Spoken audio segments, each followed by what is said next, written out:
अशोक कुमार एक sanitation worker का जो दिल्ली के त्रिलोकपुरा एरिया का रहने वाला था। उसकी पत्नी मीनाक्षी एक हाउसवाइफ थी। मीनाक्षी और अशोक की शादी को 15 साल हो चुके थे और उनके 2 बच्चे भी थे। पर कहानी में ट्विस्ट तब आता है जब अशोक एक्स्ट्रा मार्शल अफेयर में पड़ जाता है। मीनाक्षी हमेशा अशोक पर शक करती थी और उसका शक भी जायज़ था, पर अशोक कैसे भी बात को टाल दिया करता था और इस वजह से उनके बीच बहुत ज़्यादा लड़ाइयाँ होने लगी। उसने मीनाक्षी को बोला कि वो उसे महाकुंभ ले जा रहा है ताकि वो भगवान से आशीर्वाद ले सके। मीनाक्षी को ये नहीं पता था कि उसकी ज़िंदगी की अंतिम गिनती शुरू हो चुकी है। 17 फरवरी 2025 प्रयागराज।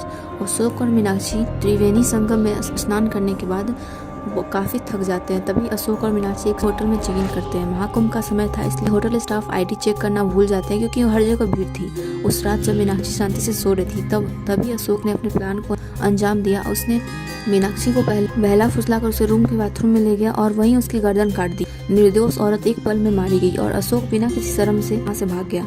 अगली सुबह होटल के स्टाफ जब रूम में चेक करने आते हैं तब वहाँ देखते हैं कि बाथरूम से खून और जब वो बाथरूम की तरफ जाते हैं तो वहाँ पे पूरा बाथरूम खून से भरा था और एक अनजान औरत की लाश। ये खबर तेजी से फैलती है और पुलिस साइट पर पहुँचती है। शुरू में किसी को समझ नहीं आता कि ये लाश किसकी है। अशोक जब अपने घर पे जाता है तो अशोक का बेटा उससे पूछता है कि माँ कहाँ है। तब वो बता देता है कि भीड़ में वो कहीं भूल गई। लेकिन अशोक का बेटा वो अपनी माँ को ढूंढने प्रयागराज पहुँचता है और जब वो वहाँ पहुँचता है तो वो सबसे पहले तो आसपास ढूंढता है कि कहीं उसकी माँ मिल जाए। फिर वो पुलिस के पास जाता है और जैसे ही वो पुलिस को कंप्लेन करता है तभी पुलिस को इस दोनों केस के बीच में लगता है कि कोई रिलेशन हो। पुलिस इन्वेस्टिगेशन स्टार्ट करती है और सीसीटीवी फुटेज और कॉल रिकॉर्ड निकालती है। तभी पता चलता है कि जो अनजान लेडी का बॉडी उस होटल के बाथरूम में मिला था वो मीनाक्षी ही थी। पुलिस ने सीसीटीवी फुटेज देखा जिसमें अशोक होटल से जल्दी निकलता दिख रहा था। फोन रिकॉर्ड से पता चला कि उसने एक औरत से एक सीक्रेट कॉल्स की थी। जब पुलिस ने उसे अरेस्ट किया था उसने कन्फेशन दिया। ये माना कि उसने सिर्फ अपने अफेयर को चलाने के लिए किया। मतलब एक औरत की जान